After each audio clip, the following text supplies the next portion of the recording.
Okay. You do not. Cool. That remains your credit rating. That could change depending on certain events in the game. Pay your bills. Did you? Yeah. Did you? And you can also spend your way into poverty.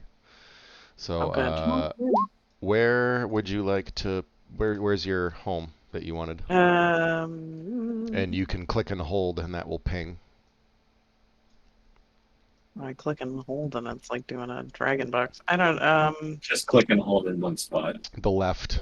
Yeah, there you go. Here, I'll be right here. This How one. about that? Okay. Yeah. Got it. This one right there. Oh, neighbor. Yep. You guys are neighbors. Howdy, neighbor. Hi. Get off my lawn. I did it again. Oh, maybe I didn't. None of us are that old, right? No, I am on the token. Shit. Sorry. So I think everyone's here, yes? I don't know. Yeah. Yep. 7. Okay. Just give me a moment here to... Is that 7 including you, John? Yes. Okay. Yep, should be 6 players. No, I count only 6 people. Very good.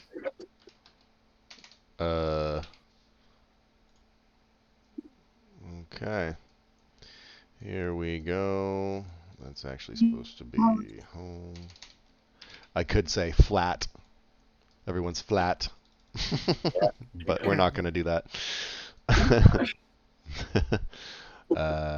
Tokens, right. You need to be on the map layer. Okay.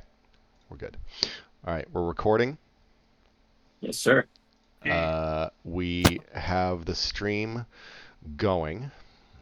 And recording? let's... Oh, yeah. We're recording. Whitney. Disclaimer first. Yes, let's get into some dark, strange sounds to set the mood here. Okay, welcome everybody to oh boy, the first session of the campaign, homebrewed campaign, using Call of Cthulhu 7th edition rules, and this is titled Screams in the Silence. For lack of a better description, there's going to be some cray shit happening in this campaign, and there's going to be some mature themes, as well as some pretty horrific things. I can actually guarantee you that there will be some horrific things occurring in this session. Right. So, for those of you who are squeamish or have a vivid imagination or let their minds run wild with these sorts of things, I would encourage you to stop listening to the stream or looking at the stream now, because you're about to dive into the mind of, well, me, and it's a pretty crazy labyrinth in there. Pretty cray. Mm-hmm. So, No, it's up to you. let's get some weather, because it is currently raining. And there's also a little bit of stormy weather.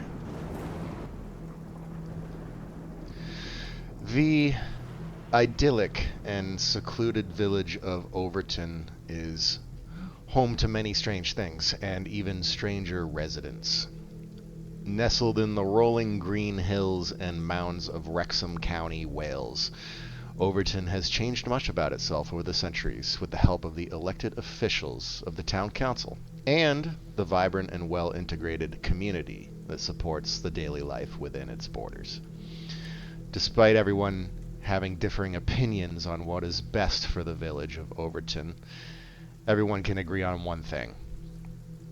Even while worlds away, the siren's call of Overton's narrow alleys and plain architecture always seems to bring them back home, one way or another.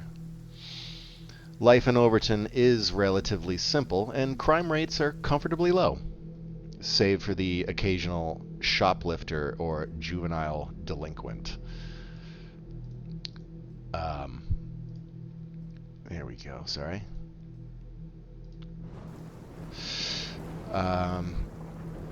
But when the natural order of things within the town is disrupted, the townsfolk with their traditional quote-unquote sense of well-being and safety become paralyzed with fear.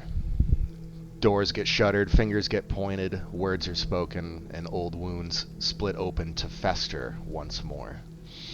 But despite all of that, however, the community presses on, deigned to ignore that which makes them unsettled within their own skins. And it is here in Overton on this rainy September night that our story begins. Last week, the most heinous of crimes occurred not miles away from your home. Your place of solitude and safety. In the village of Penley, a mass killing unfolded. So far, the North Wales Police Force have yet to release any damning information to either the public or the press. And with questions going unanswered, the people of neighboring communities are becoming restless, concerned only for the one thing that could bring them relief: answers. Unbeknownst to those seeking them, however, the truth is far more substantial and otherworldly than they could ever imagine. And we descend down upon the village of Overton to a somewhat secluded street near a tree line of Heltwood. James, Yes. why don't you go ahead and introduce yourself and Yeah. who you're playing, or Jeff, who you're playing is James. Yes. But My name is James Kaufman, and I am an ethical hacker. I grew up around tech, and I love tech, and I want to do right in the world, so that's why I am an ethical hacker. I go out of my way to help people who need it in the cyberspace. Mhm. Okay. And I think that about sums it up. Okay. Well, let's do this.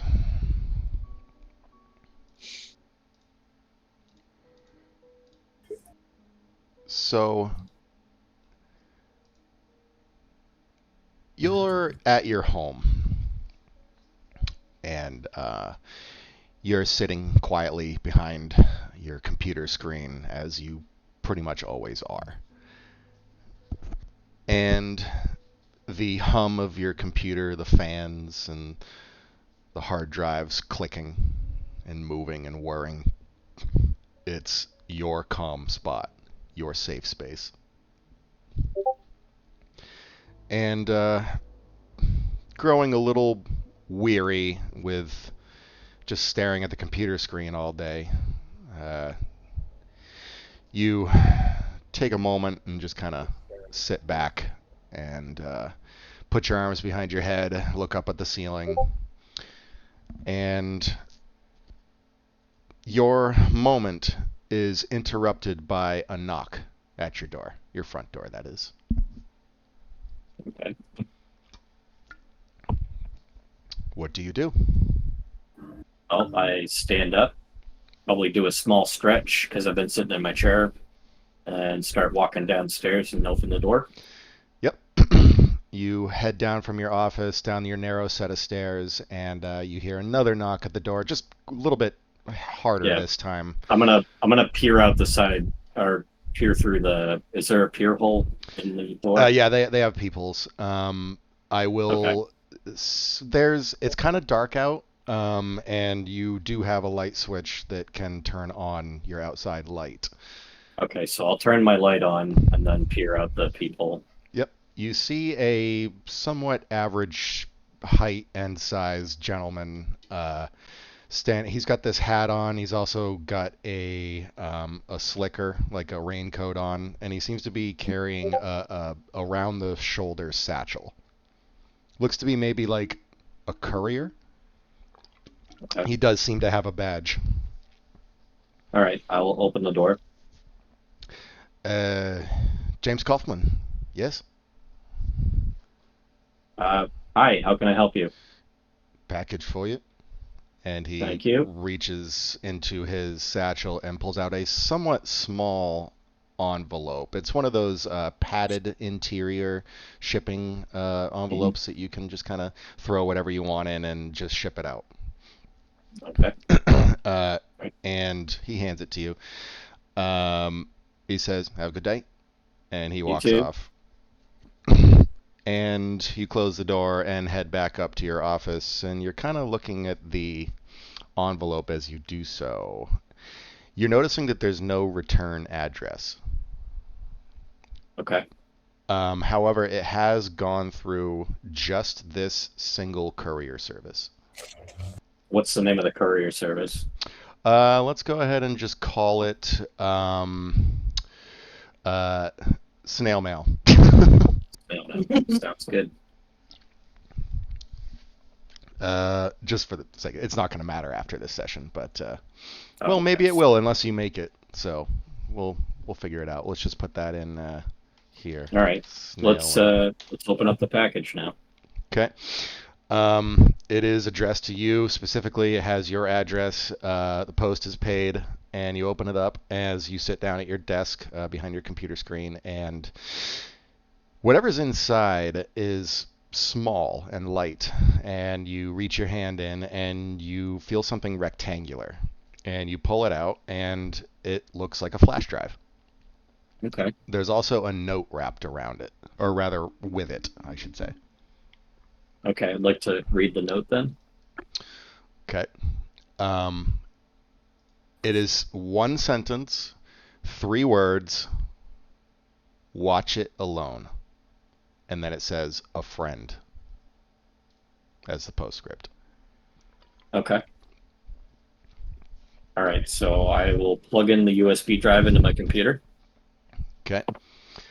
You load up the drive. Seems to be working just fine. There's one file on it, and it is an MP4 file. It's video. Okay. And the initial overview of the video seems to be kind of it looks like a crowd of people. And you bring up the file and you start up your video player, and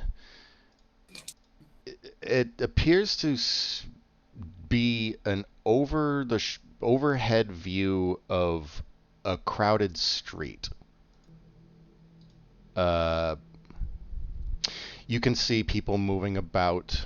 There's what appear to be market stalls or tents of some kind that are set up along the street, and people are just milling about in between. There's a lot of people.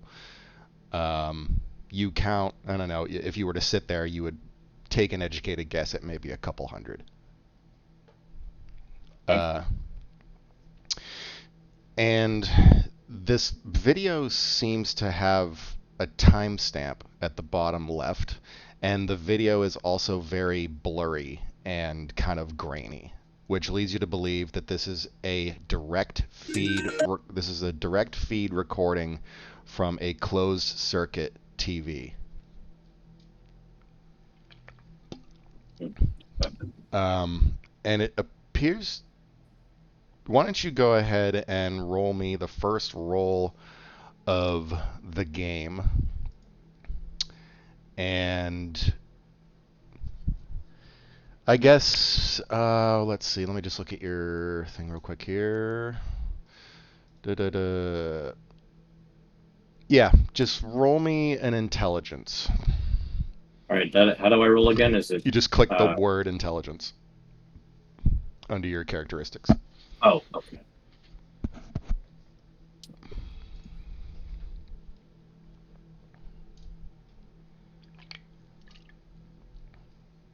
Intelligence. You should be able to just click the word, yeah. Or click the Right. number, I can't remember. Oh, take it off of edit mode, that's why. Oh, okay. There you go, now you can click it. There you go. Okay, hard success. All right. Beautiful. So you don't get level ups with characteristics, just so you know. Okay. But anyways, hard success is good. You recognize this place. And it's the village of Penley. And the timestamp fits to the day, to the time when this incident occurred. So your blood chills as you realize you're about to witness what actually occurred. And at first, you don't really see much at first. People are just milling about, having fun, chatting it up, talking with people, going about their errands, shopping, searching. But roll me a spot hidden, please. That's a skill. Just click it. Yep, just click it. Extreme Oh my success. fucking god. Okay. I actually wasn't expecting you to get that. So here we go.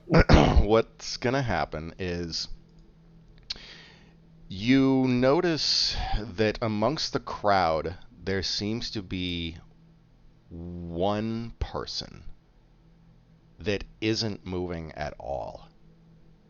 In fact, they seem to be using their hands. They have their arms and hands raised up, and they're clutching their head as if they're in pain or something.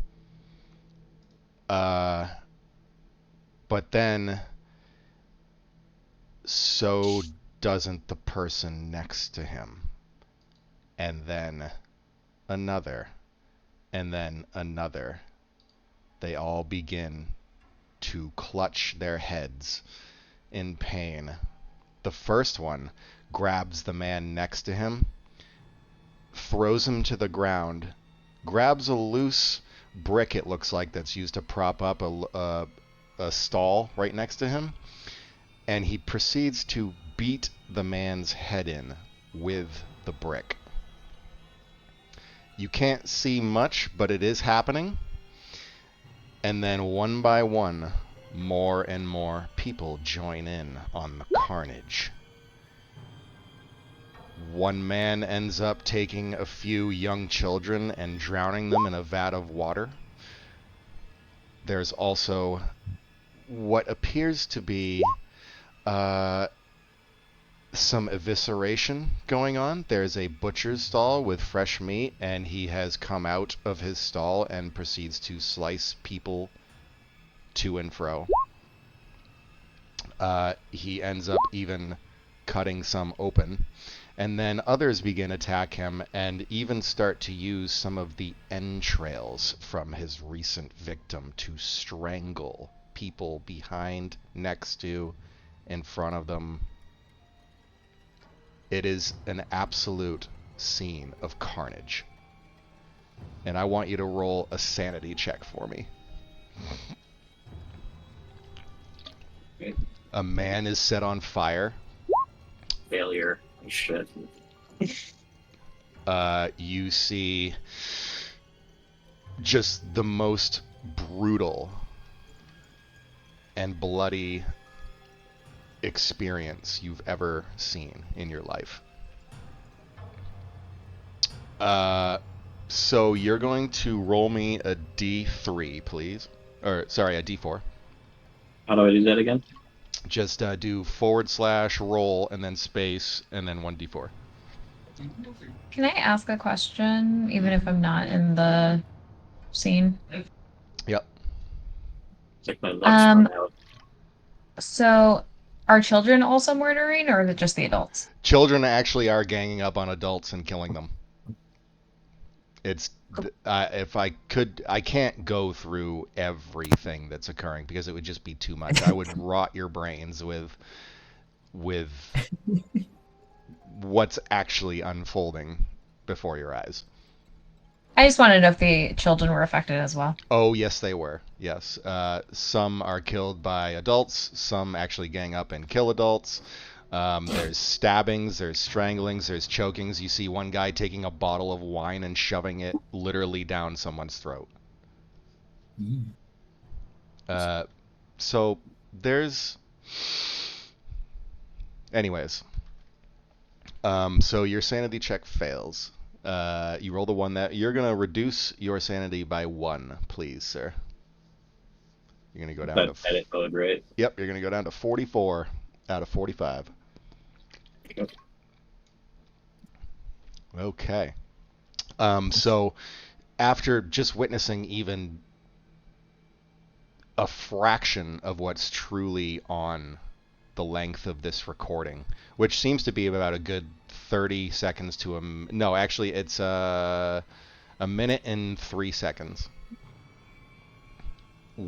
And you kind of force yourself to watch the rest as it unfolds, and by the time that minute and 3 seconds is done, everybody on the screen is dead. There is So we're no talking movement. over 100 people that are dead. Yes. The camera feed starts to flicker, and it almost, according to... You know what? Why don't you roll me a...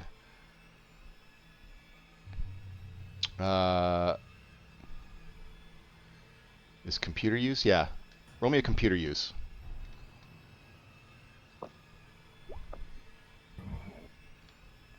I'm not... Can you have 150? I'm not sure. That seems wrong. I put a lot of my stuff into that when we created our characters because I think you I'd can almost only go up to allocate. 100. All right, so I can edit this and put 50 somewhere else then. Yes, that's fine. Okay. I can't remember if there was something in the book about that, but yeah, just bring that back down to 100. That's going to be your max. You won't ever be able to increase that further than 100. Which is also, that makes sense. Your computer use would be unparalleled. Yeah, I put 50 into medicine. Figured that might be helpful. Okay. So, judging by what is happening on the screen flickering, it seems that there's probably some kind of electrical malfunction going on, and your computer shuts off on its own.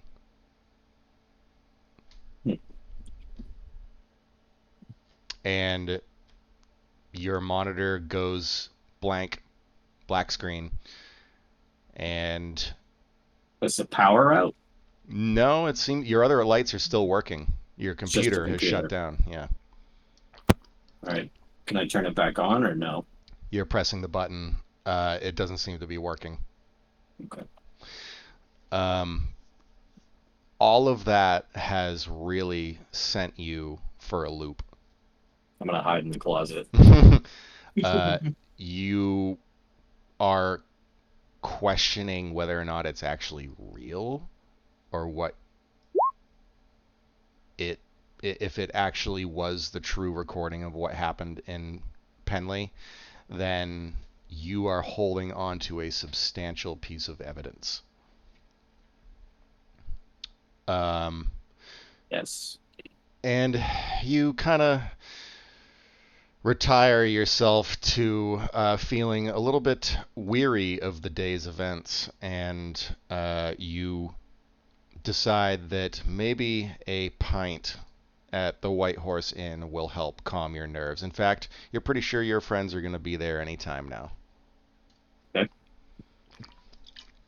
All right. I'll get my jacket and head out the front door, lock it. Okay. All right. You get in your car and head out. And we're going to switch to Alphonse. Oh boy. Okay. Let's get a little light rain going on here.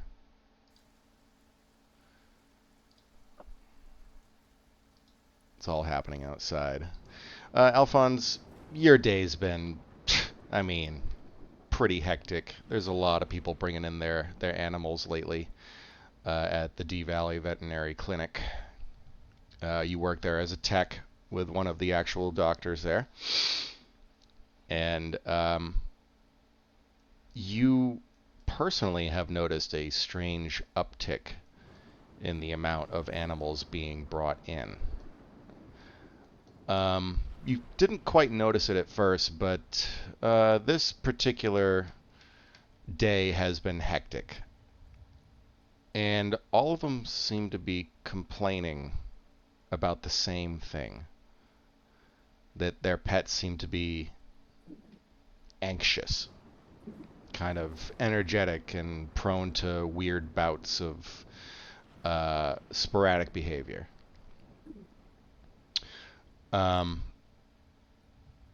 You're talking with your boss. He mentions to you that there's one final appointment for the day before you can leave.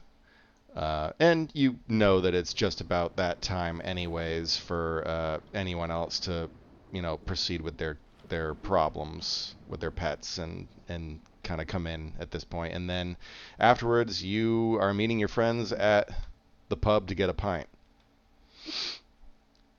And that's really all you can think about at this point. So your last appointment, you look at your little schedule book, and it says that there is a Mrs. Hughes that called today to set up an appointment around 5 o'clock or so. And you actually do go out into the waiting room, and there is a elderly lady sitting in one of the chairs holding her dog, who's you know her as Daisy. She's been in before. She's a kind of well, we'll call her a wiener dog just for the sake of it, a dachshund. And Daisy seems to be agitated. She's like kind of jumping up on her chest and really trying to snuggle into her, like she's seeking protection or comfort. And go ahead and take it away. Oh, it's just the rain, probably. Mrs. Hughes, is Daisy ready to be seen? Oh, yes, I'm coming. And she quickly gets up from the chair and carries Daisy over to you, and you lead her into the back room where the examinations are done. I And start hush-hushing Daisy. Yep, you start petting her, and she seems to calm a little bit as you get in there. And she says, I don't really know who I was supposed to call. There wasn't really anyone that could. I don't know what to do with these problems. Well, it seems like a lot of people are coming in with their animals She's just being not quite well. she's just never really acted like this before. Well, let's see what we can do. You notice that she does appear to be shaking, and her ears are perked up a little bit, and she is looking around frantically from time to time. It's definitely indicative of probably an overactive, anxious kind of dog. Looks like we have to order some more anxiety meds. She says, "Oh, please no. She already takes enough meds as it is." And she is older. She's probably like 14. So she's having some other health issues. But what's bothering you specifically is that you've had a number of animals come in today that are experiencing the same thing. And she says, are there any other alternatives that we can consider?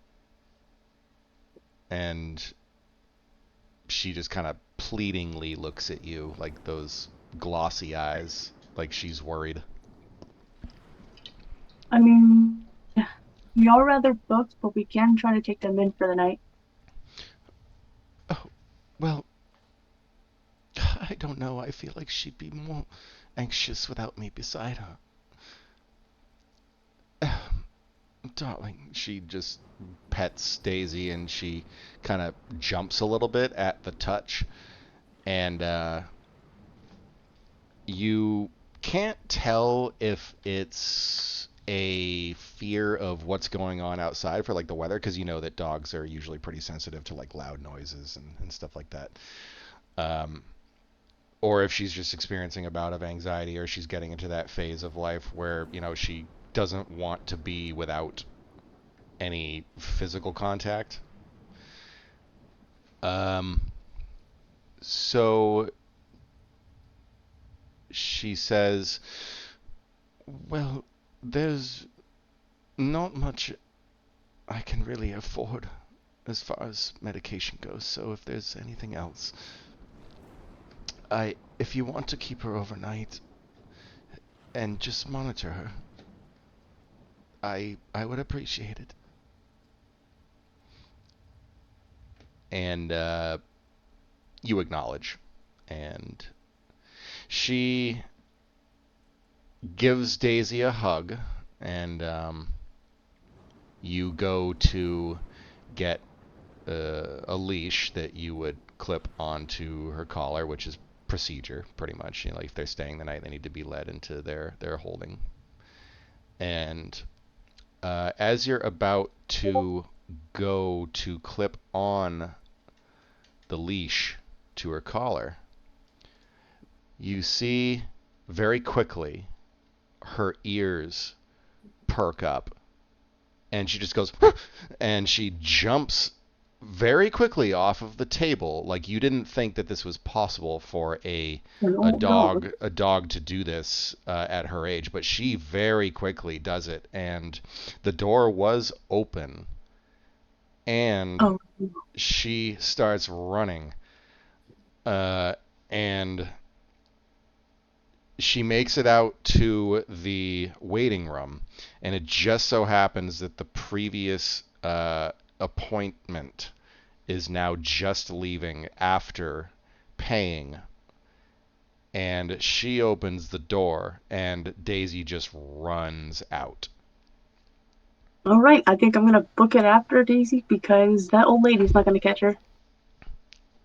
Okay, so Daisy is, I mean, luckily it's not a huge area, and I mean, it's not quite dark out yet, so she's able to book it quickly across the parking lot towards St. Mary's Church, and there's a few cars about, but she dodges all of them. She's heading, well, if I can, she heads about this way, Hmm.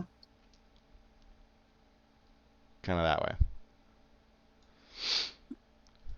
Westerly, northwesterly. She dodges all the cars, books it across the street, heads on the sidewalk, and just goes out of sight. And if you would like to try to catch her, unfortunately, the way movement rules work in this game, you have no chance of catching Daisy. I think I just kind of run out of the shop and stare after her, like, dang.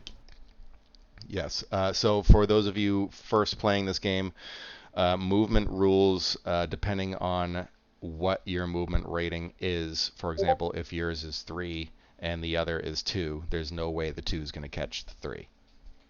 Okay. And El Doggos, in particular, are very, very quick. I feel like I was trying to chase Zeus. Yes. So she runs out of sight, and as soon as you go out the door trying to catch her and just realize that it's not going to work at all, you see Miss Hughes come out behind you, just stumbling a little bit because she's older, but she's like, Daisy, where is she? I'm sorry. I know, it's pretty bad. I try to comfort Miss Hughes and tell her we can post some posters up for her. She begins to well, she doesn't really listen to what you're saying. She kind of ignores you and starts down the steps to go look for her. She's just yelling, Daisy! Daisy! And she just proceeds across the parking lot trying to find Daisy. And you have fucking had it with today. Yeah, I'm gonna go back inside and fling off my stuff and clock out. Yeah, you actually talk to a couple of the other techs. One of them says, well, that was fucking weird. What happened there? Well, what's happening today? Really? Well, you're not wrong. But that one didn't happen today, except for just now. Well, luckily they all didn't run out, and I'm gonna run out. So, bye. Alright, well, enjoy your night. Yeah. And you clock out and you go towards the White Horse Inn for your beer. Yay. Alright. Alright, Tommy. Oh, it's my turn. Hey. Yeah, it's your turn. So, let's just say your day has probably been just as bad. Because you're borrowing this vehicle from an acquaintance to make your way into town. And the road is shit. I mean, there's rain everywhere. There's even some debris from trees that are lining the side of the road that have fallen into the roadway itself, and you kind of have to navigate around them. Well, what kind of car is it? It's black restored old Land Rover Discovery? A Land Rover? Of course. Yeah. Honda Civic. Honda Civic. Clapped out Honda Civic with a laptop on the side. Alright, so in your old-ass Range Rover, your gas is looking a little low. You were luckily, as far as you remember, about to pull into Overton after another few miles or so, in which you can get gas there. But the weather is especially damning and is not helping your driving. And you got the radio on. You're just trying to, I don't know. What do you do? Let's let you do this.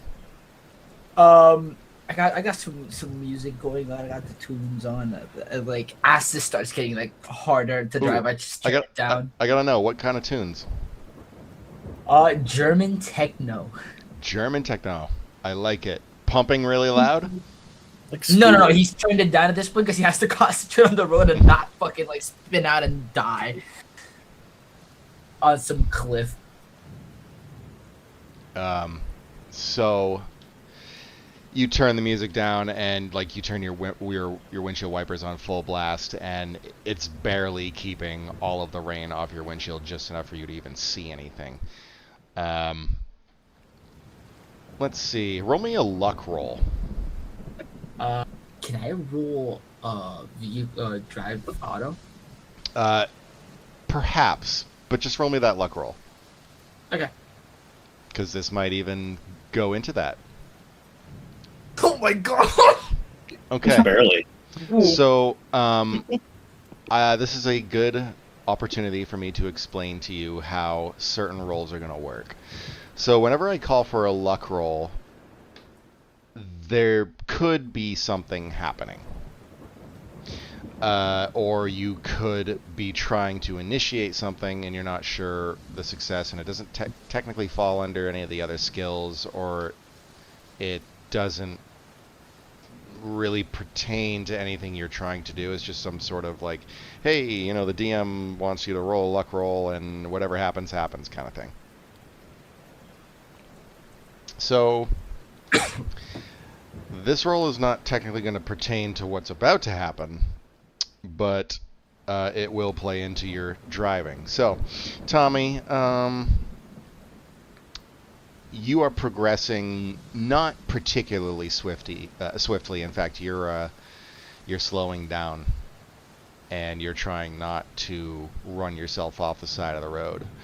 But that's when you hear a and it's loud, and you feel one side of the car lurch downward, and you fucking realize that you just got a flat. But roll me a drive check, please, and go ahead and add a bonus die to that because of your luck. You were alert enough. So bonus die basically means you roll twice and you take the lowest result. Okay. D. Drive-bot. Oh my god. Oh my god. Oh my Oh God. my god. If you- Polar My opposites experience there. success looks good though. Yes, it does. Also, by the way, anyone who is getting successes in their skill checks and skill checks alone should be marking off the little circle next to that particular skill when they get that success. That'll play into your character development after certain scenarios are ended. So it's like kind of leveling up or something. Yes. Okay. So yeah, you'll have to look up like your computer use. You can't really increase that anymore. Well, I can't do anything with that yet. Yep. But Spot hidden, definitely. And your intelligence, obviously not, because that's a characteristic. So, very nice. Wow, you guys are getting some pretty damn good rolls here, I gotta say. So you managed to control the vehicle. You've kind of done this before. You've been on the run. You've had people shoot at you. You've had to abandon vehicles. You have to claim new ones and use them to escape and get away from the law or rival gangs and such. And you're able to safely navigate yourself over to the side of the road. You know you're not going anywhere with that flat tire, and especially in this weather because things are muddy and you might get stuck. I guess I'm swapping this. I'm getting the spare. Roll me another luck roll. Oh god. Oh no! No. You go to the back and you open up the trunk and you lift the floor flat fabric patch there where you can just kind of access the tire well. And there's no spare. You forgot that you forgot that it was shot out long ago and you forgot to replace it. No.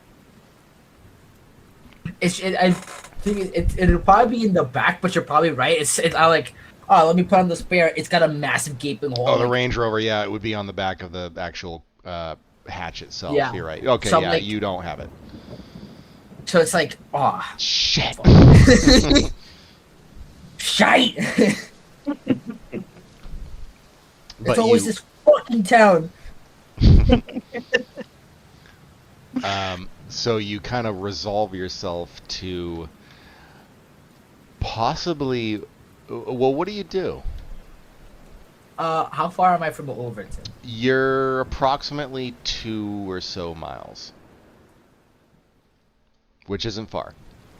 He's gonna go grab his like little go bag he had on him. Because all his stuff is at his house, which he hasn't been there yet. Yep. So he'll just grab his backpack and trade out his sneakers for boots, you know, and then just start hiking up to like fucking Overton. Whatever happens in Overton stays in Overton. Anyways, you gather your things, the most important things that you can at least recall having, and no, what? What was that, Huh? Jeff? Sorry, I was just asking a question in the chat. Because you said click the circle for spot hidden. Mm-hmm. Is that supposed to increment my number up or no? It should not. No. Okay, so just keep the button checked then. Yeah, Yeah, just when we- keep it when we- checked, and then when we do the character development, you'll roll that skill again, but instead of rolling under your target, you need to roll over your target, because over Gotcha. implies that you have learned something. Okay. Sorry to interrupt. Thank No, you. you're good. So you grab all your things and close the doors. You lock your vehicle. You pull up your hood. I assume you have a hood. I mean, Yeah, he's I changed himself to like appropriate clothes. was gonna say I can't see Tommy without a hood. He's just the hoodie. Yeah, he has a windbreaker on. You know, he's ready. He remembers how shitty the weather gets here. Also, I'm very sorry that I totally forgot to have Alphonse introduce themselves, their character. Oh shit. No, and yours as well. I totally spaced it there. Oh, no, she pretty much. I don't mind did doing the most of segue it. and just having alphas introduce themselves and then me after. I think what's gonna yeah, go ahead, Alphonse, just for streaming sake and streamer viewers. Oh yeah. So Alphonse is he was in military, and then now he works at a vet office for a little bit cozier career. He's very kind of quiet and strong, Mm-hmm. dark, deep. Okay. And Tommy. Tommy is a unethical gangster, or used to be. He's now on the run from the law. He is this pretty big guy with a nasty burn scar on the left side of his face. Originally from Overton, he moved to Germany after he graduated from high school, and no one's heard of him after maybe a month in there. And now he's back for unknown reasons. Aside, yeah. Real quick, did you say unethical, like UN, or unethical? Unethical, because it was James said ethical hacker, so unethical gangster. Oh, okay, cool. I see a dynamic brewing already. Okay. You grab your things, pull up your hood, just say fuck all this shit, and you proceed through the night. Well, actually, I should say the sun is basically setting now, so it's getting dark. Not that we can see. No, I know. And you just start trudging down this narrow road, passing by stone walls and hedges, and you're just remembering back in the day when you lived here in your childhood, and just kind of walking these streets, and it's bringing it all back tenfold. Wait, real quick question. Has he been back to town already, or is this him coming back to town for the first time? First time. in a while? First time. Okay, just want to double check. Thanks. All right. Tommy, you're done. Gabriel. You are driving south after a long shift up at headquarters, dealing with paperwork. And so really the only thing on your mind is a cold beer with your friends.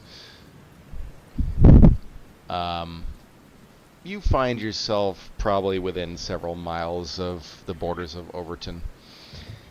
And the rain is obviously torrential, and it's becoming particularly hard to see out in front of your vehicle. So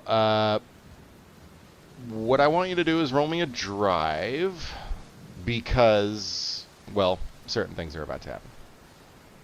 Okay. Drive auto. Wow. Nice. What is going on here? Okay, check off that, please. Yep. Your headlights are extending a decent bit beyond your vehicle, but not quite enough when it comes to storms like this. And luckily, you're still somewhat alert. And you see that there is a vehicle that is pulled over to the side of the road, and it appears as you drive by that it has a flat tire and it looks abandoned. Cthulhu go check on the car. You pull over to the side of the road and park and get out. You're driving your patrol car, by the way. Mm-hmm. And you bring up your flashlight and you walk up to the vehicle. It appears to be a somewhat older model Range Rover, dark color. And you look inside. There doesn't really seem to be anything that stands out, at least nothing criminal, other than the fact that it's just abandoned on the side of the road with a flat tire. And there are plates. You go to the back, you copy them down, you go back to your patrol car, and you radio in the plates. It's procedure. Yeah. Yep. Yeah, talk about like how possible tow at this thing or. Yep. You also notify a local wrecker company to come and grab it out of the road because the narrow roads of these areas are particularly unforgiving, especially when you have multiple cars on the road. So, and I can speak from experience. I have been to England and Ireland and Scotland, and their roads are fucking crazy narrow. Like playing a game of chicken with people. Yeah, pretty much. Oh yeah, trust me, Puerto Rico. Like some of our streets. Yeah. So you check the plates, you radio them in, and you get word back. What unit number do you want to be? I guess we can have you be unit. I don't know. 69. No. Alpha Tango 19. Let's go with Alpha 19. Alpha 9. Just to confirm those plates. They're correct, those numbers. Yes. But I will also repeat them back. It's a female dispatcher, and she says, "Well, you're not gonna like this. Why? It's an old friend of yours."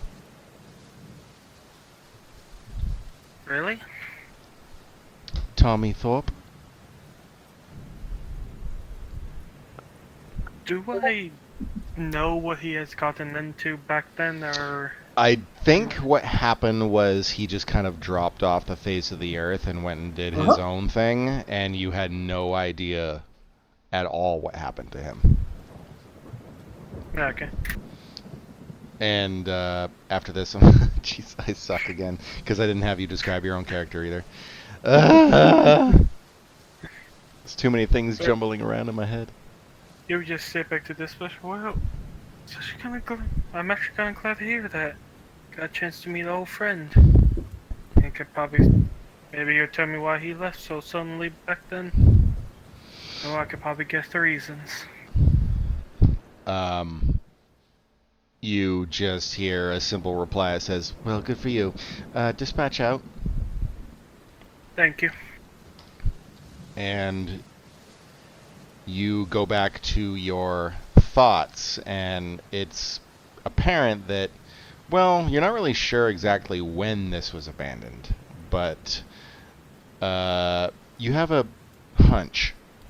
And you get back in your vehicle, and you start her up and head down the road at a somewhat slower pace because of the weather this time. Yeah. And if Tommy is indeed walking, you will most likely come upon him pretty quickly. Yep, my thoughts exactly.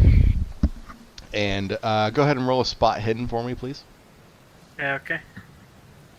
Just want to make sure Tommy doesn't get run over. Oh. Yeah, she says, You got run over. Watch out, Tommy. "Was there a thing I could use luck to re-roll?" There is a pushing option, yes. I would assume that you're actually alert and on the lookout, so you could use that as an excuse to push the roll. Yeah.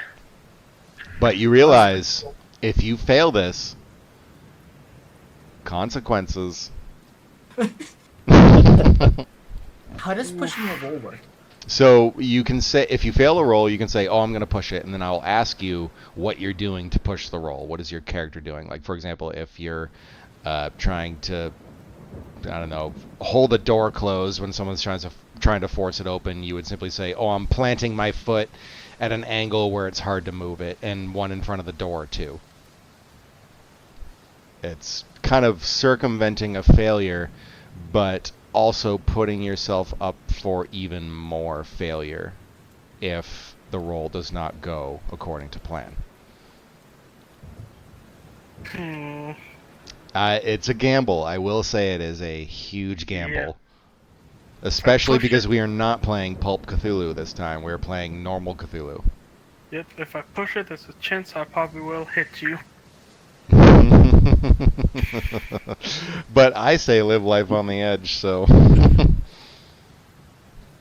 Yeah, you Besides, know it's just yeah. a fictional game. Let's do it.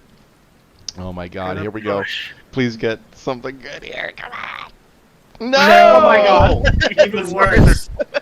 Oh my god. I'm gonna get Hey guys, I'll be right back. Stratosphere.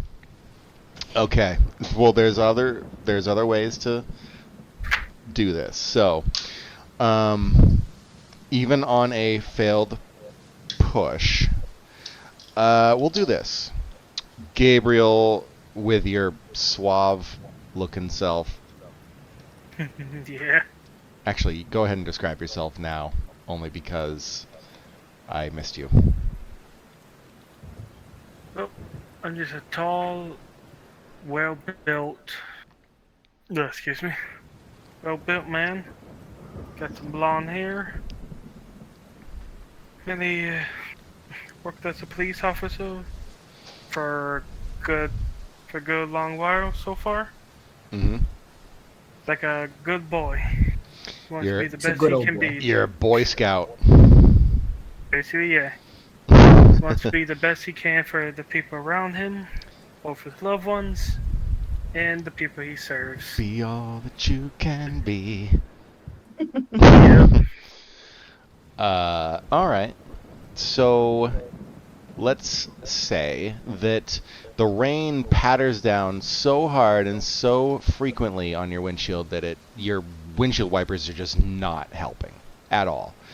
And there's a point where you kind of slow down a little bit to try to make sense of where you are and stay on the road. And that's when you see, at the very last moment, a dark silhouette of a figure, it looks like, in the darkness ahead of your vehicle. Well, let's see if he makes it. Tommy, if you would go ahead and roll me a... Well, let's see here. Hang on. I just want to see if there's a correlation with a skill that would work. I think dexterity is though. Dodge would work, as well as... Let's see here. Yeah, dexterity would definitely work. And that's probably about it. I'm about to be run over. Kate. If you can't dodge it, ram it. So can I do dex? Go ahead and do dex. Because it's higher than dodge. There. Oh, Yay! nice. Oh, I didn't need to do anything to help. Okay.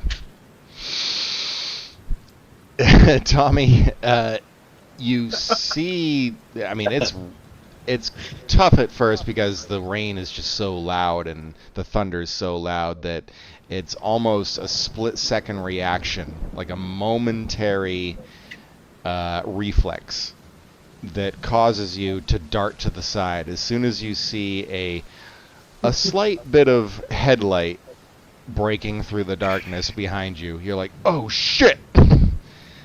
And you just kind of dive off to the side of the roadway into a ditch. And you actually get yourself pretty soaking wet because all of the water that's been accumulating is now running down these little culverts on the side of the road. And of course, Gabriel, you stop the vehicle after barely missing this person whom you probably think is your old buddy. He's probably just gonna stop it, park it, then just run out screaming, saying, "Are you gay? Sorry, I couldn't see you." Bro, watch where you're going! What the fuck? Damn, now my socks are fucking wet. He looks up to you, and you can see the good old scar from back in the day. He looks very different. Some new scars around his face. Definitely a lot bigger than when he was. He's huge compared to how he was when you last saw him. And it just clicks, and it's Tommy. And we just look puzzled and say, "Tommy, that you?" He's gonna like wipe some water off his eyes, but kind of put his hand on his forehead, trying to it's Gabe. Yep. Well, I guess this is an awkward meeting. Is he gonna slide down to help you up? And of course, Gabe is in his uniform as well, so he's gone full Boy Scout. I am sorry for what happened. I couldn't tell for the life of me or see anything in front of me. You probably shouldn't be wearing something so dark out right now. That's all I had at the moment. Fair enough, but come on, let's get you in there so you can be dry off and so we could get up.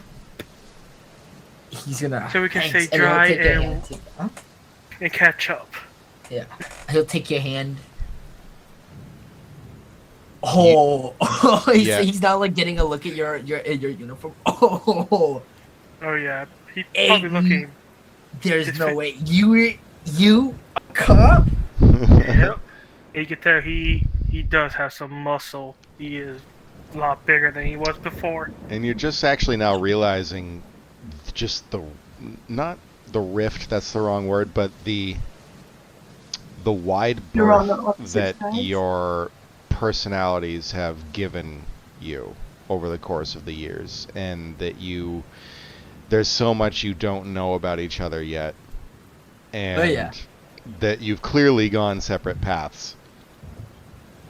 Yeah, Tommy's God damn. He'll clasp you on the side of your shoulders, look, you pulling up your muscle too. Yep, I got built.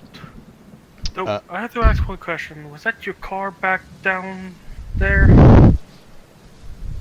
My Range Rover? Yeah, that's me. Ooh. My Land Rover? Yeah, that's me. Tommy kind of looks a little...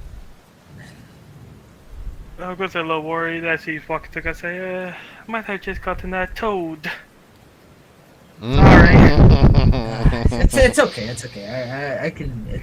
I was gonna call it a tow truck once I got into town. Yeah, Wrexham County, their wreckers don't really. I mean, there's a lot of land to cover in Wrexham County, so they might take a bit getting there. So really, your only way into town at this point, at least not for several hours more than you're willing to wait, is Gabe. Yeah, no, he's happy to see Gabe. Mm-hmm. And Gabe, you realize that as you look at your watch, that you could potentially be running late for your weekly rendezvous with your friends at the pub. I was gonna meet some friends at the old pub if you don't mind wanting to join up. I could use a cold one right about now. Tristan's character is gonna be there too, right? Yep, we're getting to her next, and then Quinn's gonna be last. Sorry, Gabby. That's fine. And heck, you may even get to see Katie too. She's there. Kate? Yep. Last time she moved back to America. Yeah, exactly. Kate came back from the States. Yep. You're just as just as surprised as I was. She came back to town. She fool yank. He's like walking and talking right now. Yep, you guys make it over to Gabe's patrol car. You get inside. The passenger side opens freely. There's none of that child lock bullshit, at least not in the front. In the back there is. So you step inside. It's got all these gadgets and speakers and walkies, and he's got a shotgun stabilized in the center console through a brace. He's legit. Like, this is what it's like. Tommy has seen his fair share of patrol cars. All right, and you put your patrol car in drive and continue to head south back into Overton with your long-lost friend in your passenger seat. Mm-hmm. All right, Kate.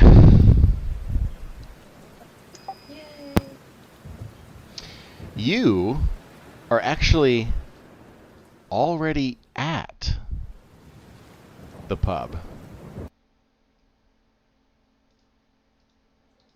And you walk in the front door of the White Horse.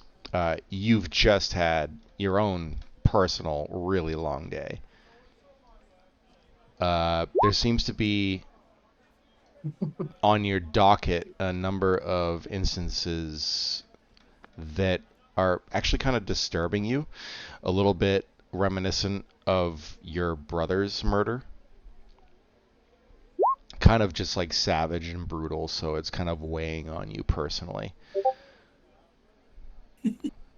Cool.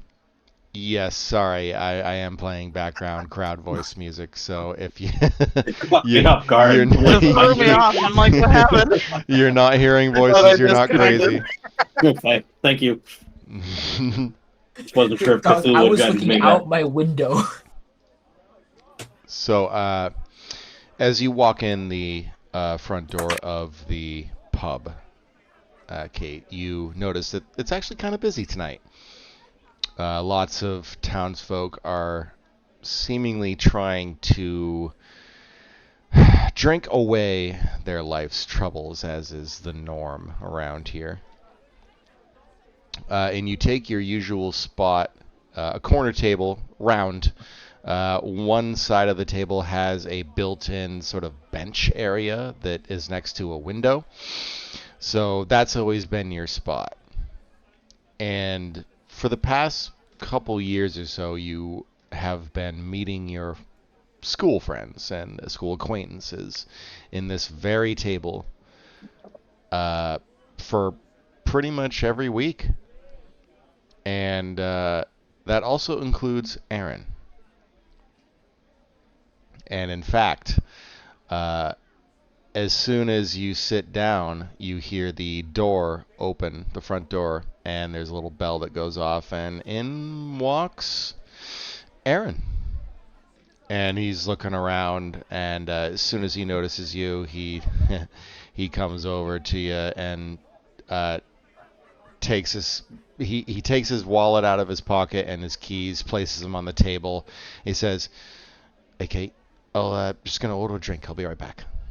And he goes over to the bar and gets the attention of Patrick, who is the owner / proprietor of the White Horse.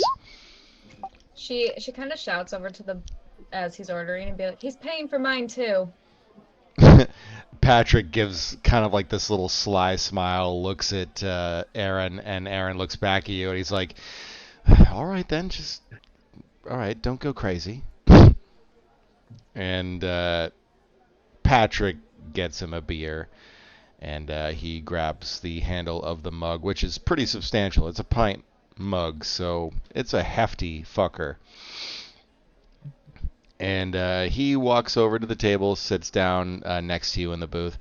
"All right, Kate, how was this week?" And he takes a huge swig, gives you a little wink, because he understands it was probably a shitty week. Yeah, because I think he's one of like the only detectives, so he'd probably be working on the same cases. Yep, pretty much. He knows what you're about to say. It's been shit. Well, I have to say it wasn't great. Well,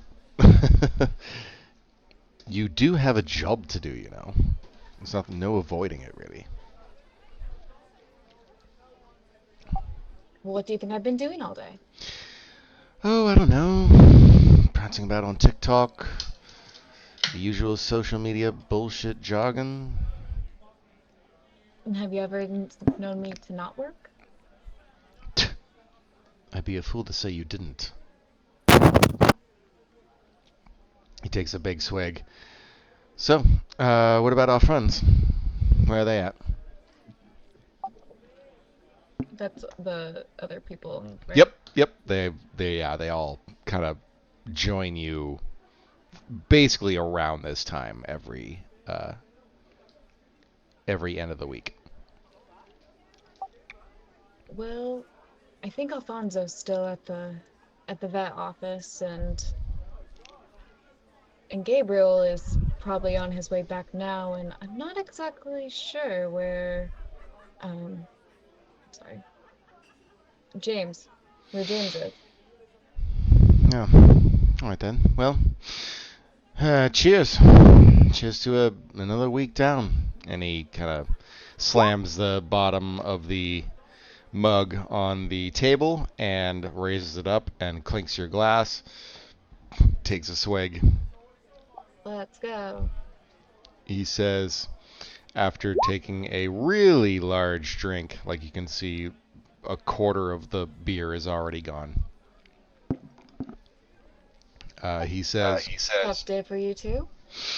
well, you could say that, yeah. Is it really not a good day in our line of work? I mean, you never know. One day we might catch my brother's killer. That would be a great day. You're still on about... Kate, I don't want to be the bearer of bad news, but of course you have to understand that there's just... It's been so many years. Do you honestly think that he's going to be caught? Or they? Yes, it's gonna happen. Look, I'm trying to be the voice of reason here. I understand that you're trying to be the voice of reason, but let's just pretend in your own little mystical world that this does happen, and then one day I'm gonna be right, and I get to tell you that you were wrong. He raises his glass and he says, you know, I hope that day comes. I applaud you for that hopeful thinking. And he clinks your glass even though you're not holding it. And he says, cheers again. And he squints a little bit, looks around the crowd. He says, bit more folks in here tonight, wouldn't you say? She kind of looks around, just shrugs, and looks back. And like when he walked in, she had her tablet. She's working as she's sitting at the bar. Yep. And so she kind of shrugs and goes back to work. He looks at you, takes another swig. He says, you just don't fucking shut off, do you? You of all people know I can't. Look, Kate. And he gets a little closer and he says, you don't take this the wrong way, but don't you think that your mannerisms around your brother's death are perhaps maybe clouding your judgment a bit, maybe getting in the way of your work? No, what happened to my brother is what got me to the place I am. I'm one of the best. I know that. I understand, Kate. I understand. It's not really about that. It's... When was the last time you slept? That's irrelevant. Kate, you know that that's just not a good answer for me. Why do you care so much? Well, you're a friend of mine. Do I need to explain myself? She just kind of gives him a disbelieving look. Well, I don't go around asking all of my friends their sleeping habits, do I? That's neither here nor there. You're not understanding what I'm trying to get at. I do You... understand. I'm just trying to ignore it. Very well, I can't control you no more than I can control what happens in our jobs. But just understand that I'm here for you if you want to talk.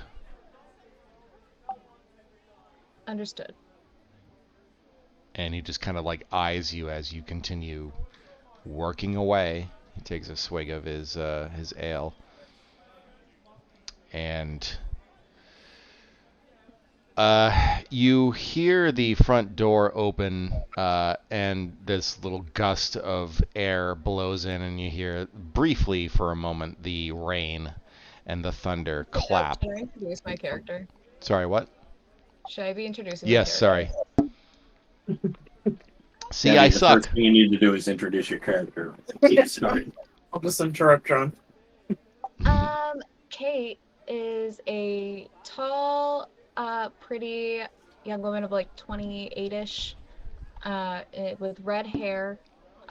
She's thin, slender, and she is a forensic psychologist.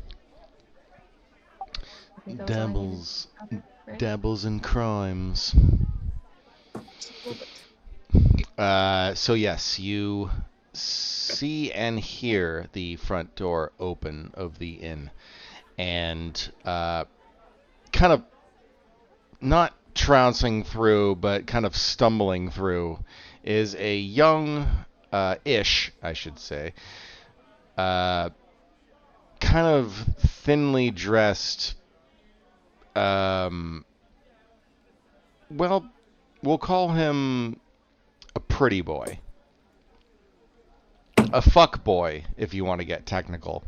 I sense some shade towards me. I'm sensing shade. No. So you remember, Kate, actually, that there is a juvenile delinquent within the city. Sorry, not the city, the village of Overton. And moments before he entered the building, you actually heard a loud kind of tire squeal and possibly some bassy tones from an overblasted, speaker in a car. And in fact, you think you know who it is that's come through the door. And that is this Ollie Pritchett walks through the threshold. And he's wearing a kind of a baseball cap. He's got a drenched, thick overshirt of some kind. Looks to be maybe just cotton and a little bit of polyester. It's basically a sweatshirt, dark in color. And he stumbles through the front door and begins to make his way clumsily over to the bar. She glances over at Aaron and just mutters under her breath something like, "No, I wouldn't be surprised if one of these days he is in connection with these crimes." Aaron kind of looks over his shoulder at Ollie, who's now sitting at the bar ordering a beer from Patrick.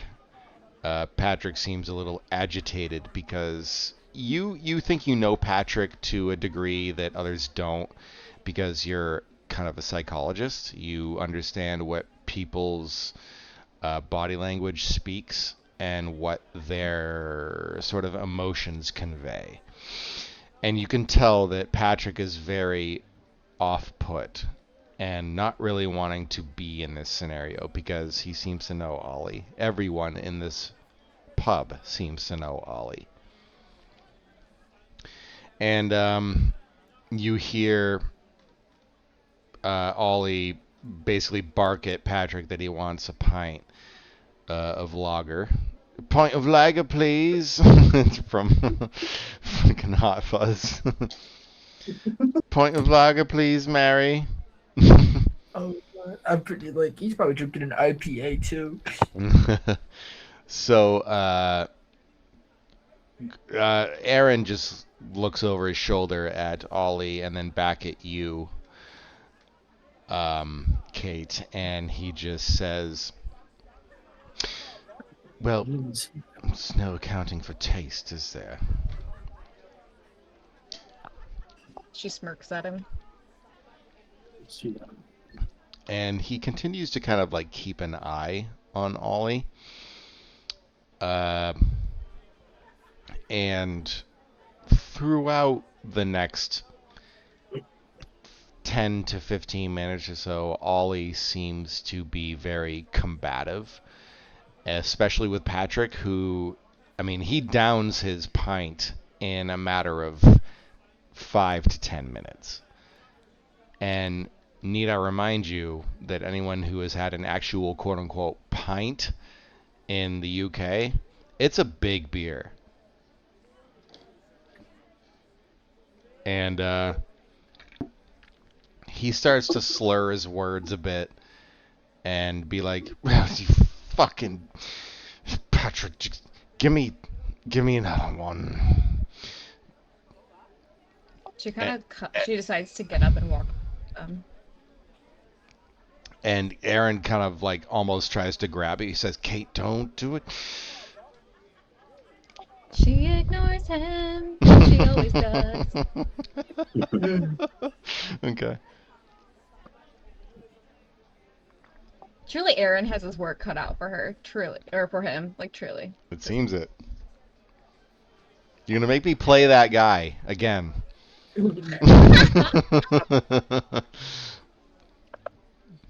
It's like, I'm gonna just do what I want, and he's just gonna have to go along with it. Yep. Okay. She's gonna walk up as he is doing that and just, be like, "Hey, buddy, I think you've had a little bit too much." He looks over at you. He says, "And well, aren't you a sight for sore eyes?" And he like takes a lean back in his chair, takes a big swig of his beer. He says, "All right, love, you ready for a romp or two?"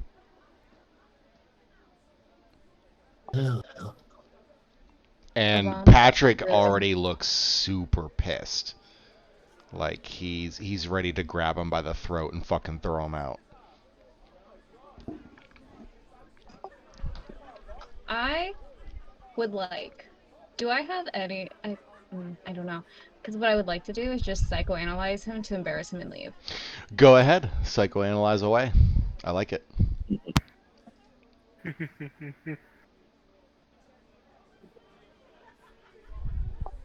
Would that be psychology or It'd be psychoanalysis, right? Well, psychoanalysis would be actually trying to observe somebody in their mannerisms versus psychology would be trying to convince them of something. So, however you think that would fit, I guess. I think what I want her to do is Yep. basically be like, "This is why you're acting this way. You need to stop. You have mommy issues or some shit like that." I don't know. Oh shit. Okay. I like it. Okay. I like it. Would that be psychoanalysis? That would be psychology. Psychology. Cool. Or charm or fast talk. Fast talk is sort of along the intimidation scales versus charming, which is trying to convince someone through diplomacy. Psychology, I think, would be the best for her, at least. Okay. Yep. I like it. Wow. Okay. All right. Nice. So,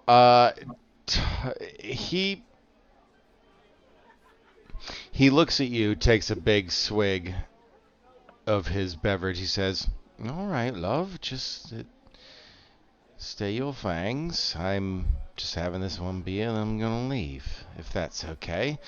And he kind of takes another big swig, swipes his hair back, and he says, "About that previous question."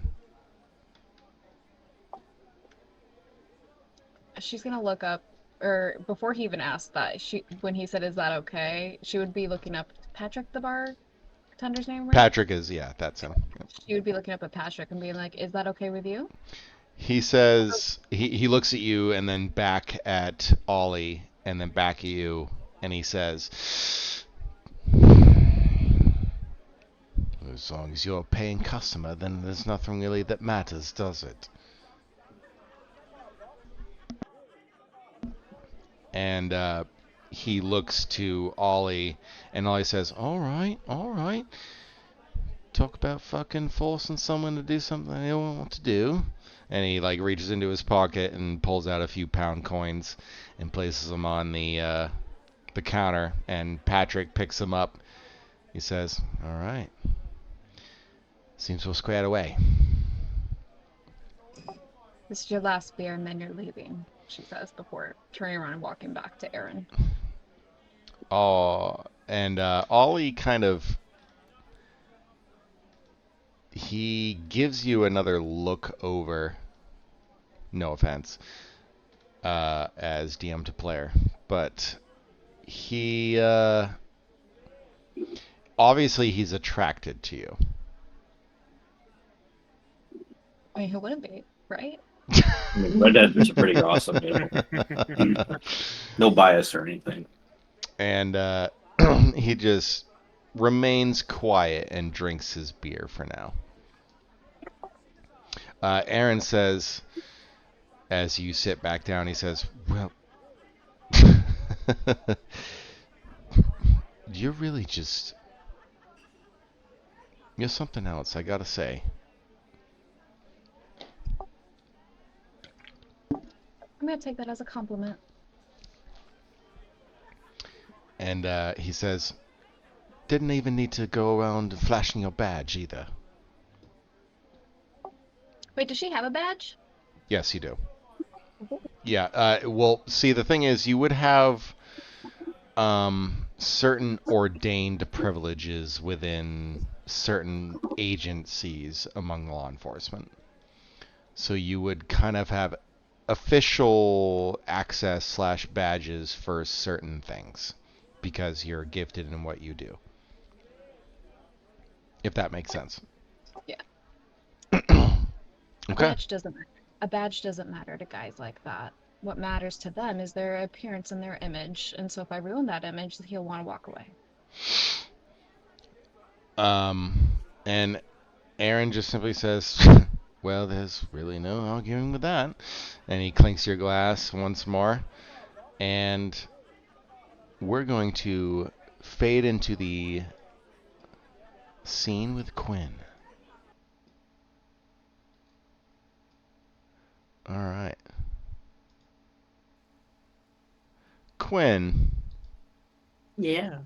You are traveling along the western road that leads into Overton. You've been spending a majority of the past few days trying to find leads and garner information regarding what has happened in Penley, because you heard about it. You heard through word of mouth that there was this brutal massacre that occurred. And you're trying to find answers. You're trying to give those answers to a ailing community, as you would probably put it, and that they need to know the truth. So you find yourself actually, after probably several hours of travel, just kind of going to and fro the different communities within Wrexham County, you actually decide that perhaps your best bet is to head towards Penley Village itself to see if you can't garner some information regarding what truly happened there. And the weather is unforgiving, of course, and you're traveling the eastern road towards Penley. You're passing through some green fields that wouldn't probably actually look to be picturesque in their own way, should the sun be shining. But it is not, and it is very dark and hard to see with the rain torrentially pouring downward. And eventually you pass through some grasslands and a fairly narrow passage through some of the roadway that leads to Penley. And eventually, what kind of car are you driving? Let's ask that. Ooh, a Camaro. A Camaro. Do you think your Camaro would fit into your credit rating? Maybe I purchased a used. That's good. Gently used. I mean, The late probably get 80s Camaro. Camaro. Leaky T-top and everything. The T-top and You stuff. can You know, just have a so- classic one, a restored one. That's, It's yeah, cheap you can have that too. buy and then you just restored it. Yeah, sure. Been I in like the that. family for years, and you just kept really good care of it. Mm-hmm. Okay. Well, you are traveling in your Camaro, which was imported from the States. There goes my credit. And Spent my life savings on it. you have passed by your home at this point, and you're actually heading towards the Penley Village Center Square, which is really only like 4 to 5 miles or so away from Overton. And you think of probably about 4 miles or so inland towards Penley. Your headlights are fully up. I mean, your high beams are on as well. And it appears that you're coming upon a police roadblock. Okay.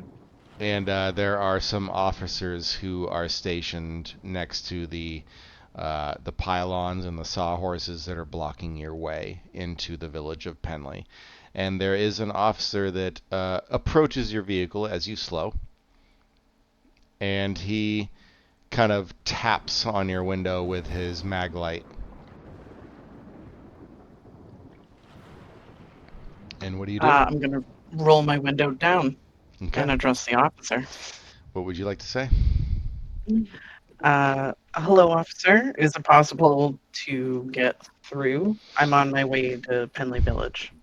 He leans sort of closer and puts like his elbow on your the frame of the window where it's gone down fully, and he says, sorry, miss, but you're actually not able to access Penley at this time. And he shines his flashlight all over your car, all over you. He's like, you're very suspicious. Can you state your business for me?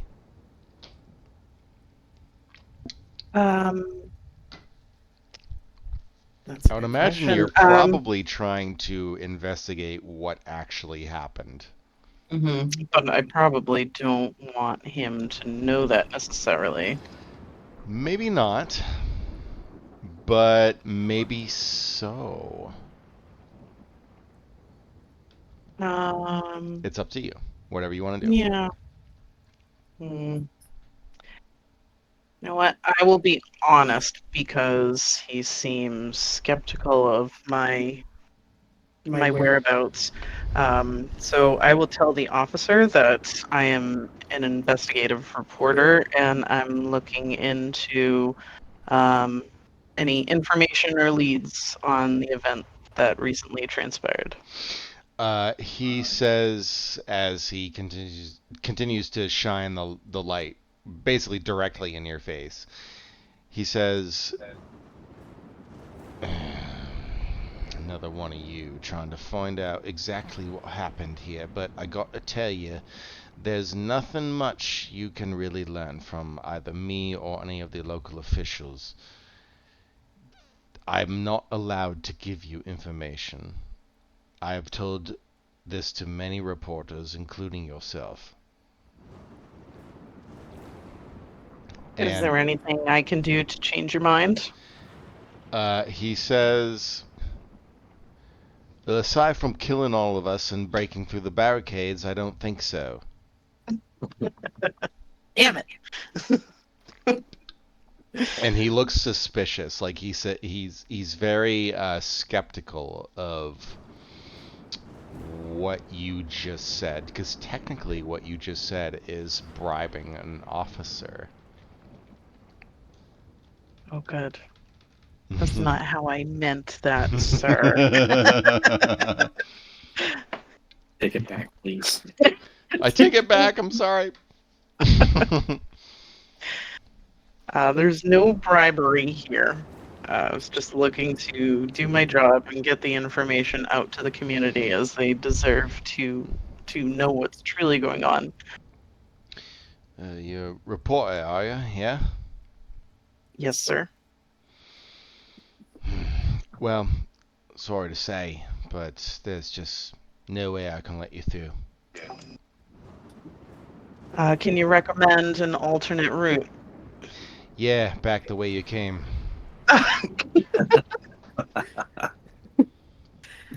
Is there a timeline when this road might open up? Well, we have yet to conclude our investigation, and therefore you will be subject to the rules and regulations produced henceforth. So you will simply just have to turn around and head back to Overton. So you're investigating something that recently happened in this immediate area. Yes, there's not much else I can actually state for the record. Well, how about off the record? Roll me a charm or persuade. Whatever you feel you have the better How do I- success with. Open up It's a your skill. character sheet. Charm or persuade? Charm Yeah, or so persuade. Let's see. I'm make gonna sure do you're not charm. in it mode. I'm not. So click on charm. Charm. There you go. Damn it! All right. That's almost a failure of the utmost magnitude. Yes. Excellent. So proud for my first roll. He says, sorry, I can't give you any information that you request. Orders, you see. Where do these orders come from? From the upper echelon of authority that you do not comprehend, lady. If you could possibly turn your car around and go back, that would be in your best interest. I don't want to give up, damn it. What I will say to you as the keeper, don't consider everything as a fight that you need to win. I know. But you know me. Perhaps there's another way. I do.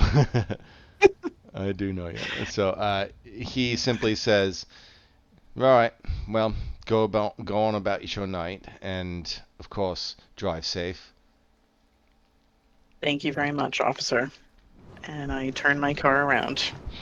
And you figure at this point, if you're not going to get answers from the local authorities, perhaps there's another place that you can get answers from. And what better place to get said answers than the local watering hole? I like your train of thought. I could use a beer after that sketchy interaction with the police officer that was skeptical of me. Well, I mean, he's not letting anybody in or out. So, well, there really is no out because there's nobody to get out. All right. So, as the night continues to unfold, Kate, you're discussing different political and even law enforcement scenarios, just kind of going back and forth, like what should be done, what shouldn't be done with local policy. And eventually, you see a familiar face enter the pub, and that is of Gabriel, but he is tailed by another familiar face. It takes you a few moments to actually kind of adjust and recognize.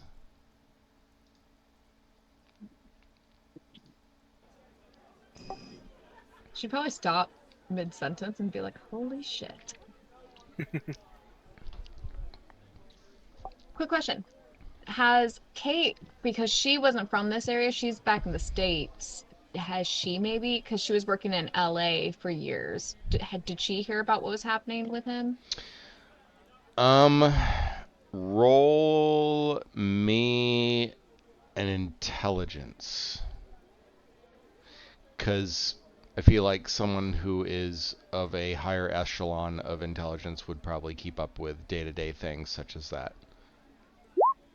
God damn it, no. Okay. Yeah, overall you would probably presume that you know nothing about what Tommy's life has been like since your separation at school. But the scarring is unrecognizable. Sorry, I said that wrong. Is very recognizable. And the hairstyle as well as the facial structure, it just clicks.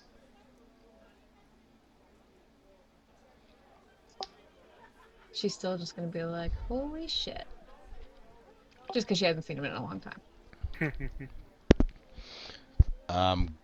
Gabe, you see Patrick kind of wave to you from the side and says, "All right, your usual, yeah." Yep. Thank you. And you might gain my old friend here one too. Is Patrick the same bartender we had like all the 10 years ago? Patrick, yes, he is. He's the owner proprietor of the White Horse Inn. He is a no nonsense individual that is totally willing to protect not only the community as well as his business as well as his friends. Oh, he'll So remember my ass then. he will probably recognize you, yes, and you'll actually see a little bit of a muttering under his breath as you look over at him, Tommy, and he just says, "Well, fuck me," and he pours a few drinks and What sets was them his on the name again? bar. Patrick. Patrick. I'll extend for a handshake. And he reaches out over the bar and grabs your hand. He says, "Well, you, sir, are a sight for sore eyes. You don't say. Though your face needs a little work." It has for years, Patrick. It has for years. You fucking son of a bitch. He smiles and claps you on the arm and he says, "All in good jest, sir." Of course, of course. And like, ooh, this is weird. And he kind of winks at you, gives you a mug full of lager, and places it on the counter. And he says, "On the house?" Really? "Well, fucking of course. Just take the goddamn pint and go sit down." Thanks. I'll take his point. About this time, you will see others from your group streaming in through the front door. You see Alphonse looking a little disheveled from the day's events. You see, well, there's Gabriel, of course, and Kate. You recognize Gabriel, and this you obviously recognize Tommy, but it takes a few moments. Aaron is a little off put at the sight of Tommy. only because you and Tommy both know what. Sorry, I Here's said the that thing. wrong. You Yeah, and no Aaron one's both know that told us. Tommy is capable of certain things.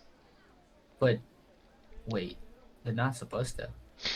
Uh, My intelligence check said no. I oh, didn't know. okay. I didn't know No, that side. you're right on that. Sorry. Like no one's If I was supposed to know. They're 10 supposed to points find out, but higher, it not would know. go better. But Yep. Yep. Sorry about that. All right. And let's see here. You all gather your beverages and kind of open up and sit down and talk amongst each other, and eventually, as the time spills onward, you see a number of your other acquaintances come through the door. James, looking particularly disheveled, and also maybe a little bit fearful. You can see that he has some paler complexion and is looking to get a pint as quickly as he can. Hey, Patrick. Pint, please. Yep. Patrick looks at you. He says, "Oh, well,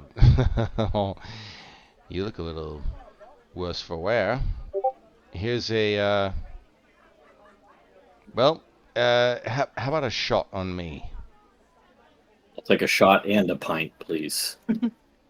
And he pours you basically 2 fingers of a Irish whiskey and gives you a pint of lager.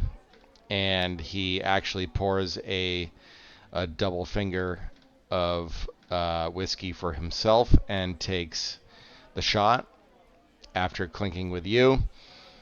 And he says, "Your friends are waiting." And you look over and you, of course, see everyone that you remember from school. That is so far. Quinn, it is only shortly after James takes his seat with the rest of the group that you enter. And you head up to the bar and grab a drink, as this day has kind of been wearing on you a bit too. And as you take a good swig of your pint, go ahead and roll a listen, which is under your skills. Also, can I take a small... Wow, Wow. Jesus. That You makes just up heard for the the next last time one. over. 2 to Nice. 3 minute bathroom break. I'll be right back. I'm going to explode. Okay. Thanks for I sharing. hope not. Be right James back. was our old teacher from high school, right? Yeah, you're older. How do you know them I don't- from school? I thought we didn't.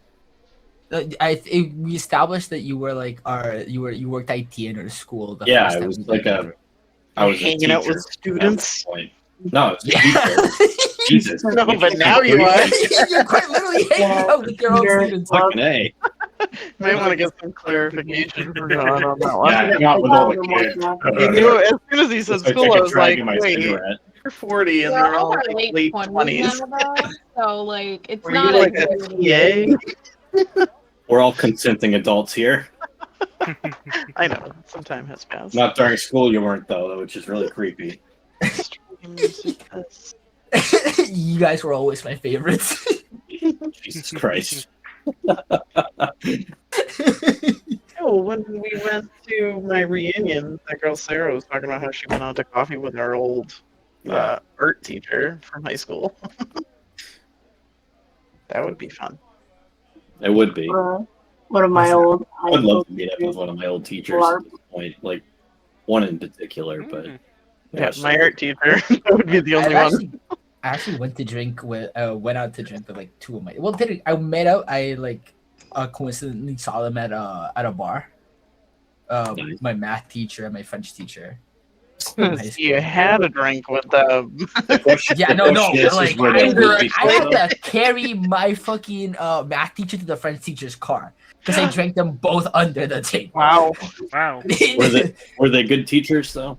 Oh, best math teacher I've ever had in my life, and the French teacher was hot. All right, I am So back. it really didn't Okay, matter so what you're they good. did. Welcome back. She's a good teacher, but let's even if she was hot. All right. I am back. So let's see here. Unpause. Unpause. So. Oh wait, no, we had a question. Yep. You had mentioned that James knew the rest of them from school. Correct. Because I was the teacher, right? Yes, you were a professor for a computer science IT. class. Computer science, yeah. Got it. Mhm. Okay. Yep, you actually kept in touch with them over the years because of really your interests and your general personalities. You all kind of connected on a emotional level in different ways, and you're able to really kind of establish a connection that is uncommon amidst educational circumstances. So, as Quinn, you make your way through the front door of the White Horse Inn, and you get a beer. You overhear with your extreme success. Listen. Superman. You hear a bit of a kind of, I wouldn't say a commotion, but a bit of a narrative happening amidst a table that is in the corner of the White Horse Inn. There's a group of several individuals that have seemingly proceeded to talk about their daily events and what has been going on, and all of it just seems intriguing in a way.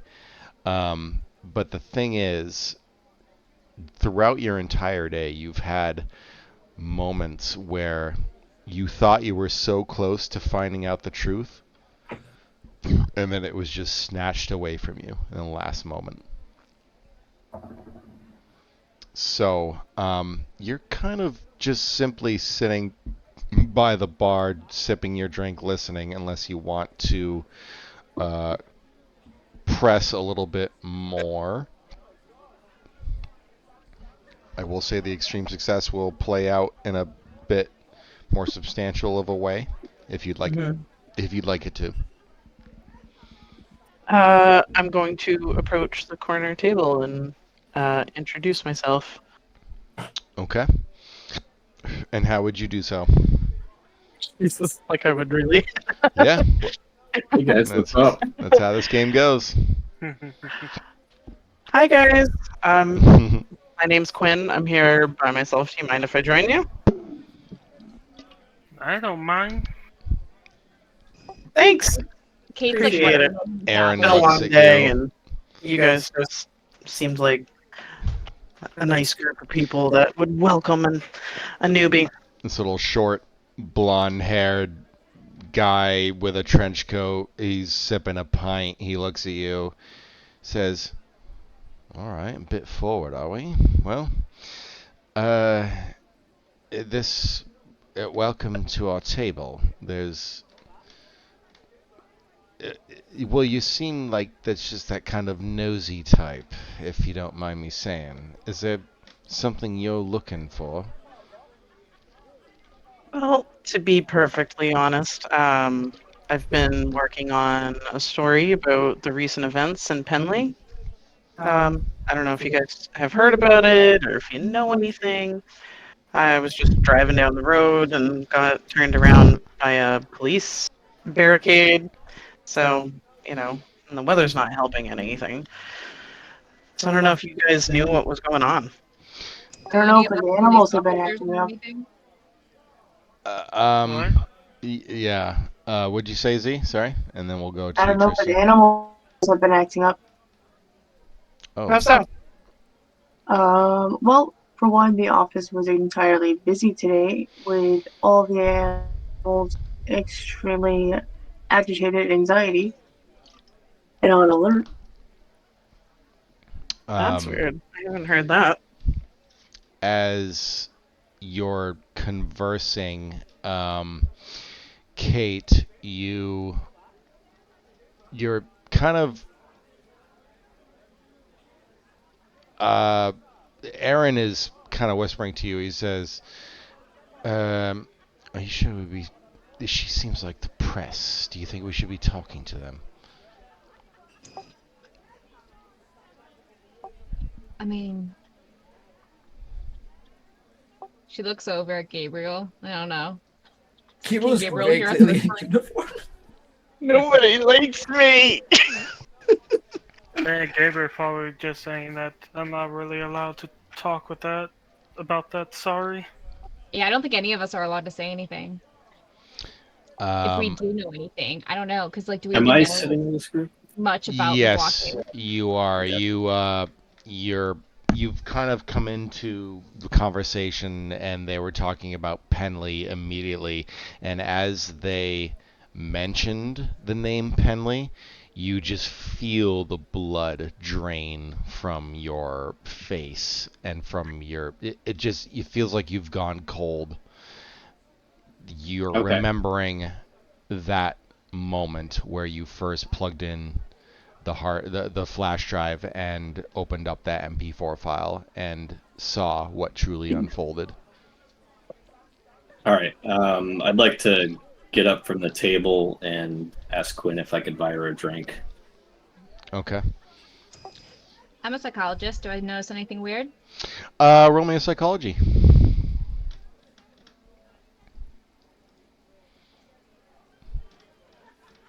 And let's see what we got. No, I'm dumb. Ooh. uh, you don't really feel like there's anything between them or what's going on if there's anything substantial to notice.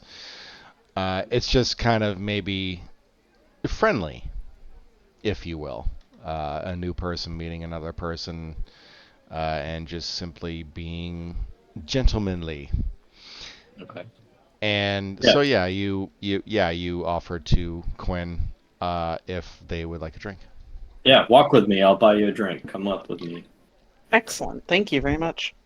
You're welcome. And as you do so, you guys kind of finish your drink. Well, I would say that James finishes his drink that he already had very quickly, as the previous experiences of the night have been weighing on him. And you walk up to the bar. Patrick comes over. He simply just says, "All right, what can I get you?" I'll take a pilsner and something for the lady, whatever she'd like. I'll have what he's having. Oh, Great. all right, two pilsners coming up. And he goes over to one side of the counter, pulls out a couple of pretty sizable mugs, and fills them up with draft lager, if you will, and sets them on the counter. He says, "Right, add it to your tab, yes?" And Yes. and you And both grab it. Yep. I'd like to pull Quinn aside and have a secret conversation with her. Okay. Well, how secret? Because I gotta say, if there are prying eyes, it might not be so secret. You're in a Um, public place. yeah, I know. Well, let me just start a conversation with her. I would Like, say Quinn, deception is probably going to be up there, or disguise. Sorry, hang on. Let me just look here. Let's see. We got accounting, charm, claim check, credit, fast talk, first aid, library, listen, locksmith. Yeah, I would say it's probably going to be along the lines of disguise if you're trying to stop people from hearing what you're saying. But it's obviously crowded enough in the pub itself that anyone who's trying to listen in would get a penalty die on their roll. So we will say that you pull Quinn to the side. Okay. Quinn, what if I told you I had information that you're looking for? I'm all ears. What do you got? This is going to sound crazy, but earlier today I received a package from a postman, and it came with a thumb drive. I plugged that thumb drive in, and there was one single video on that thumb drive. That video was that of the mass murder that just took place. Where did it come from? It came regular mail. I don't know who it came from. It was unaddressed. Was there anything with it? There was there a note? There was a note, yes. It said, watch it alone. Yes, watch it alone. And that was it. There was no return address, no sender name, nothing. You didn't recognize any handwriting or anything that would have indicated where it came from? No. I never checked. So no, I didn't recognize the handwriting. All it said was watch this alone. And when I watched it, let's just say that there was a lot of unspeakable things that were on this video, and I can't explain any of it. And I'm terrified. How do you know that the footage is real? It looked like it came from a closed caption video or a closed circuit video from a store that was right in the area. I can't confirm or deny whether or not the video was real or fake. All I know is what I saw.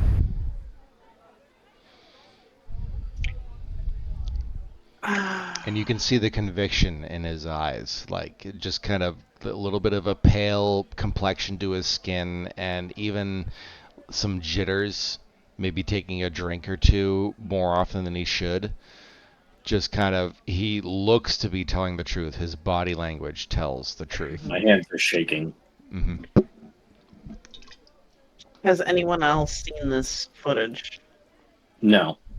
I heard that you were investigating, and you seem like somebody that will do the right thing with this information that I give you. Is there a way that we can track down where this footage came from? What store it came from? There is, actually. It's going to require a computer use skill. Well, that's me.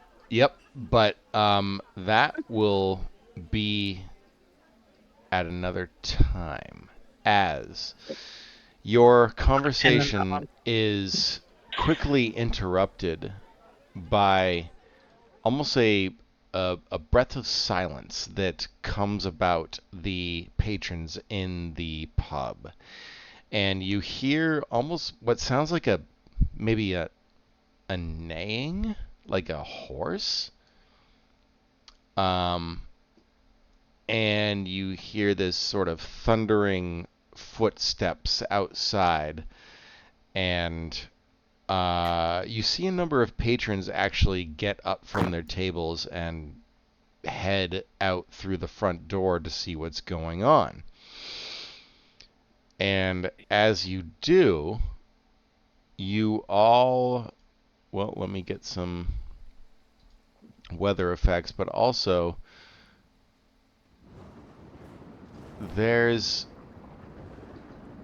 you see a black horse which has no bridle or saddle attached to it, and it has found its way into the midst of the roadway outside the White Horse Inn. And it seems to be exerting a bit of chaotic and anxietal behavior. Oh no, not again. And it seems to be running in circles and kind of neighing frequently from time to time, and its ears are perking up. And after a short while of it simply wildly flailing amidst the corner intersection of where you are at the White Horse Inn, it gallops off quickly towards the west. And as the rain falls down and torrentially covers what you can perceive merely 10 feet ahead of you, there seems to be this foreboding sense of something that is wrong with your world. And that is where we're going to call it for tonight, ladies and gentlemen. Oh boy. Nice. Dun, Love dun, it. dun. This is great. Dun, dun. Big fan. I put John, I want your autograph after this. Big fan, I like it. Yes. I put the adventure notes in there. Feel free to add, edit, whatever you want. Gabby's got like a book. I written. have a notepad I've been typing the whole time. I will say, I mean, I've had people just, I mean, crazy, Tristan, all you guys just keep coming back, so. You're doing something right. My question is, why do we have to wait a week? Why do you have to wait a week? Because. Come up with the story. Unacceptable. 4 hours. I can stay up late today. No, I understand. I'm just kidding. But also at the same time, if there are instances where we can go longer than midnight, I will probably do so. Hopefully people will be subscribed to that and be willing to do that. I generally like to keep it within like a 2 to 3 hour time range. Okay. So as long as everyone is enjoying themselves. That's good stuff. Yeah. Midnight your time is 9 p.m. my time, so fine with it. I also don't like making it too long where people are like, oh, I'm tired, I'm going to go to bed, I'm going to fall asleep at the keyboard, and, you know. Oh no, I'm always tired. It's fine. I'm just in a perpetual state of tiredness. Oh, yeah. So, I thank everyone for attending the first session of Screams in the Silence, and I hope those of you who have watched the stream, however small numbers those are, I'm one that of them. you enjoyed yourself and that you are intrigued to learn more of what is to come. Maybe we could get people into the next game you do. Perhaps, yeah. So, everyone has gathered. I like it. Everyone has reacquainted themselves with each other and their characters, and it is going to be balls to the wall from here on out. All right. Oh, wait. There's one thing we gotta do. What's that? Advancements. Advancements? Character advancements? Yeah, for the skill stuff. Oh, well, that only happens at the end of scenarios, and you're not there yet. Sessions. Great. Oh, I feel like last time we did it at the end of every game. Last time we did it at the end of every session, but that's not really what's going to happen this time. That was a Papa Cthulhu thing, right? Yeah, that was Pulp Cthulhu stuff. Gotcha. My bad. That's alright. And honestly, I think it's going to be better this time around because you guys have got some really good rolls already. I don't even know what to say about that. I sucked at most of my roles, so, you know. Hopefully it stays good. It's not going to, but No, probably not. But hey, I could be optimistic, It's gonna right? be like, I need to win for the team, and then extreme failure. Shit. And then everybody's dead. But yes. I hope everyone enjoyed this evening. It was And excellent. I hope that everyone got their fix of horror and suspense and getting integrated, and let's get going with this shit. Like the horse. It's a black horse outside the white horse inn. I know. No, it's a blue horse with red eyes. Symbolism there. Like, It's foreboding. If anyone who has been in my campaigns previous will tell you that I like to leave things on a cliffhanger. So, Yep. I'm looking forward to playing my character. I kind of had fun playing her. honestly, I think Kate's going to be pretty badass. Gotta say, I'm getting that vibe from Aaron anyways. I'm loving Agreed. it. It was great. All Also, right. I kind of like the dynamic between her and Aaron. It's great. Yeah, he's like kind of sort of like the older brother, you know, just like scolding you a little bit and trying to make heads or tails of what your headspace is at, and yeah, that makes sense.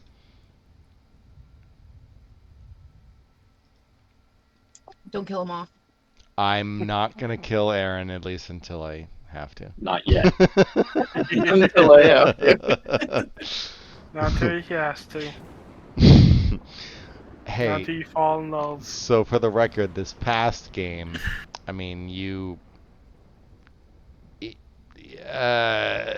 loved ones were murdered. Let's put it that way. I'm sorry. I'm sorry. It happens every time.